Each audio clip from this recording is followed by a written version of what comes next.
Parodysime jums žingsnius, kaip užkurti keturratį. Įpilkime kuro. Mes naudojame leiką, bet jūs, jeigu jos neturite, galite nupjauti ar bambalį, ar butelį ir įsistatyti į baką. Pažiūrėkime, ar kranelis yra atsuktas. Turime atsukti.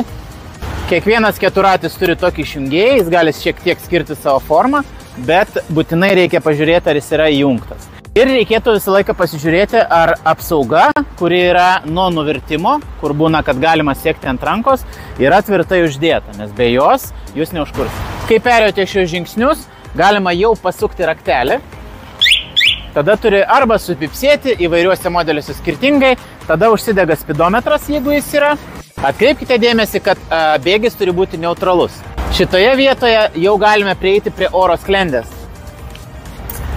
Oro sklendę mes nustatome, jeigu yra variklis šaltas, keliame į viršų prieš kuriant.